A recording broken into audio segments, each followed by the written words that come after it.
guys, this is Svetlana from Cosplay and welcome to my second video of my Anthem collaboration with Electronic Arts. Today I'm going to show you how I made my Freelancer pilot outfit. As a cosplayer yourself, you probably know this feeling. You look at the reference picture and think, not much armor, just a little bit of sewing. This will be easy.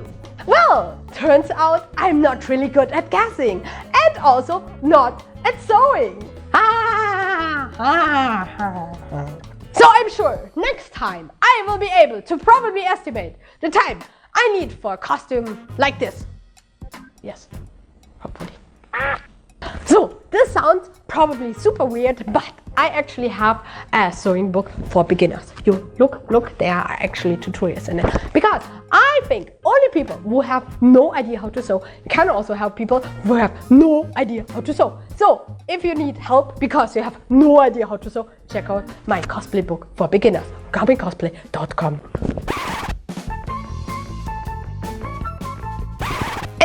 Let's start watching me how I have absolutely no idea what I'm doing.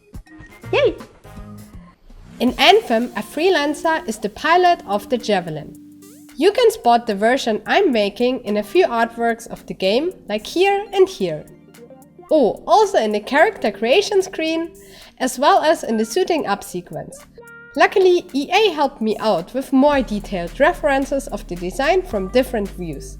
So let's do this. I started with the grey shirt first. As usual, I wrapped my dress form in duct tape, drew the pattern on, cut it out and traced all elements onto jersey fabric. Then I clipped all parts together and sewed the whole thing into one shirt. Sadly, it turned out that the fabric was too thin and my patterns too loose, so I made a second attempt. Yup, this was better. I turned the edges around and secured them with an additional seam. I also made a few straps the same way. Notice here that I'm using a zigzag stitch to keep my fabric stretchy. So, and this was the base. Next, I attached the straps and began covering the whole thing with these silver ribbons. Gosh, this took forever. At least Zelda was always there for me whenever I needed a break. Such a good girl. Following this, Benny designed the emblem for me in Adobe Illustrator and cut it out of flock foil with our vinyl cutter. Now I only had to pin it on, heat it up with my iron and carefully get rid of the transfer foil on top. So pretty! The last part missing was the weird half sleeve. I cut out the rough shape and just finished it the same way I made the whole top. Yay! And with this, my shirt was done. Next, I wanted to tackle the corset. This time I made the patterns directly on my body and separated them into 4 parts. My fabrics of choice were these brown faux leather and a black corset material. I traced all parts and cut out every piece twice. Afterwards, I used my trusty wonder clips to connect them and then to sew them together. I also added a strap for the boning. These were both of the sides. Next, I layered them over each other and placed seams all along the edges. Then the corset got turned inside out. I added more pins and sewed some more. Following that, I inserted plastic boning between each panel and clipped the open fabric together. More sewing, and the base was done. Next, I punched in some holes and added eyelets. After all this, the base was done. Now it was time for all the details. I adjusted my previous pattern a bit and got these shapes. As you can see, I used interfacing to give this part more volume. I only had to iron it on and then sew everything together as usual. Again, I turned this part inside out and finished the edges. Next, I added some purely decorative seams and Benny helped me with some hand stitching until I could finally attach this element to the corset from before. Really like the result. Now onto these green things. Same procedure here. I made another new pattern, traced it on fabric, sewed it together and made more elements for the top. As you can see, the layers just kept adding up. I still cannot believe that my sewing machine got through all of them.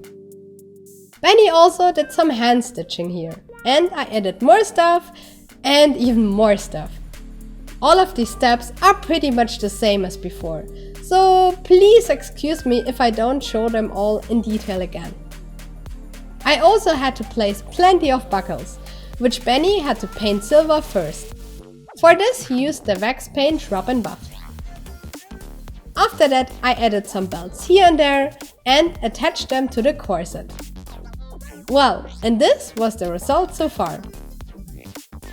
Oh, and I actually added this extra pouch that I bought online. It's not part of the reference, but I thought it fits nicely and would be really handy at conventions. For the scarf I used an olive green chamager I got on Amazon. I just cut it a little bit smaller and cleaned up the edges. So far for the whole top. Next, the pants. You may have noticed that I really like to wrap myself in duct tape. I traced my new patterns onto fabric, sewed everything together and finished the edges as well.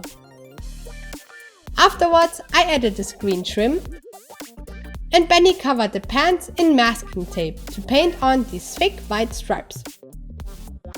The tape is called frog tape, by the way.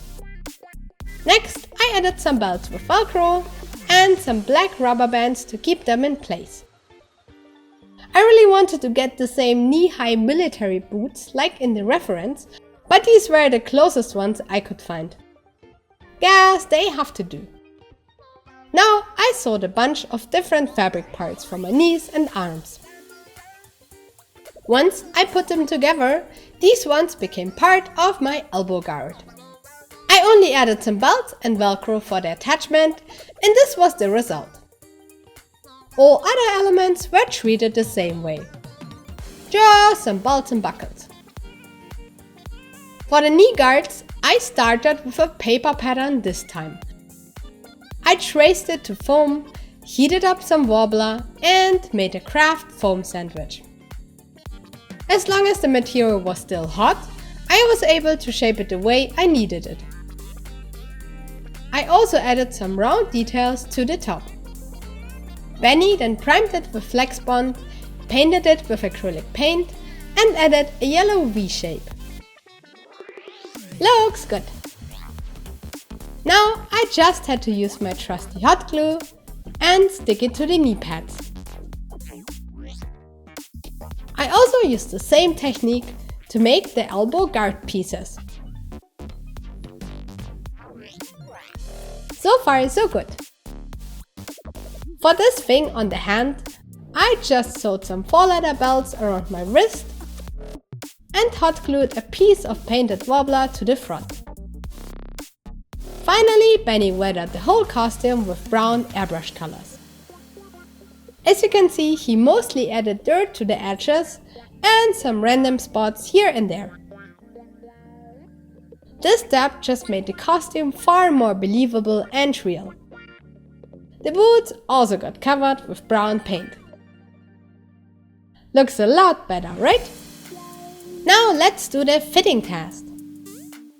First, I had to pull up 2 belts. Next, I got into my pants. As you can see, the rubber bands hold them into place. The shoes are all nice and dirty. And Zelda and Midna are super suspicious. Next, the knee protectors. Okay, now I got into the shirt and put the scarf on. The corset took the longest to get into because of all the lacing. Nice and tight. Let me close these belts here as well and attach the spring hooks to my corset. Oh, and Minna is so cute, I just had to cuddle her. Next, I had to connect the pants to the corset. Same goes for the back. Here I used rubber bands, however, so I can sit down later. The legs are done. Next to the arms. They just hold up with a bunch of Velcro. Same as the hand thing and my other arm. Well, and the costume was done! Yay! I'm so happy how it turned out.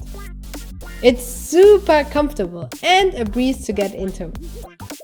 And I really like how it looks together with my hammerhead rifle.